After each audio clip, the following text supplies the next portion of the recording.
Karena mindset berpikirnya buruh mau berunding, kadang-kadang pengusaha tidak mau berunding, belum ada. Kemudian akhirnya demo begitu ya? Enggak juga, karena apa, demo itu tidak serta-merta bahwa kemudian buruh ketika ada persoalan demo.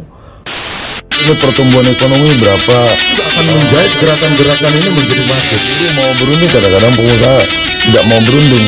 Ada juga kedua tidak transparansi. Ada juga kadang-kadang kemampuan pekerja untuk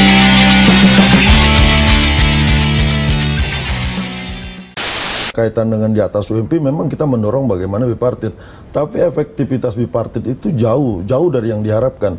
Karena mindset berpikirnya buruh mau berunding, kadang-kadang pengusaha tidak mau berunding. Buruh mau berunding, kadang-kadang pengusaha tidak mau berunding. Kadang-kadang pengusaha tidak mau berunding. Ada juga kedua tidak transparansi. Ada juga kadang-kadang kemampuan pekerja untuk mengajak menghitung berapa sih keuntungan perusahaan.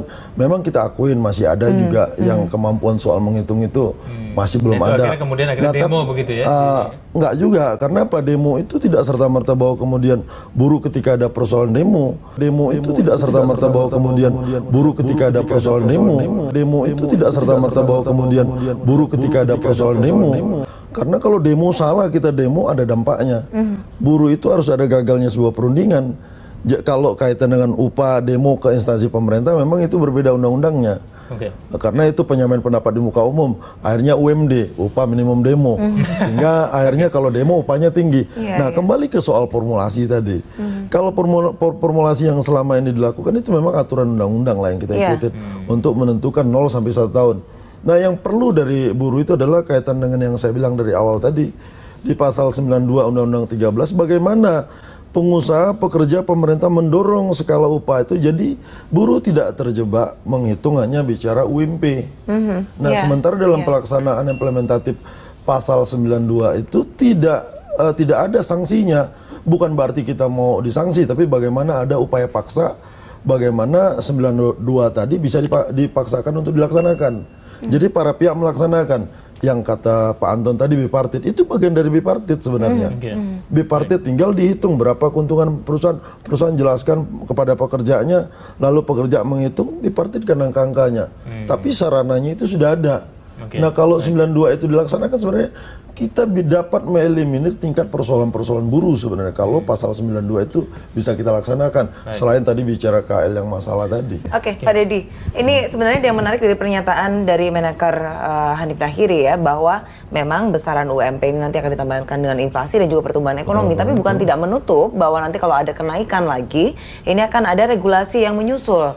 Nah, ini teman-teman apakah menanti-nantikan regulasi ini atau memang ingin memprotes lagi yang sekarang paket kebijakan ekonomi 4? Kalau sampai saat sekarang tentunya dari pekerja, dari serikat pekerja, serikat buruh memang menolak kebijakan yang dibuat oleh pemerintah, termasuk RPP yang kemarin disampaikan oleh Menaker Pak Hanif kaitan dengan soal upah, bahwa ada pertumbuhan, ada inflasi, bahwa kemudian ketika itu diterapkan ada banyak aturan-aturan yang ditabrak.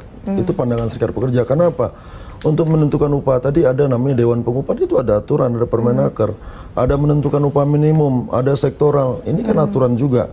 Nah, ketika kemudian dibuat kebijakan seperti RPP yang Pak Hanif sampaikan tadi, kaitan dengan KL 5 tahun.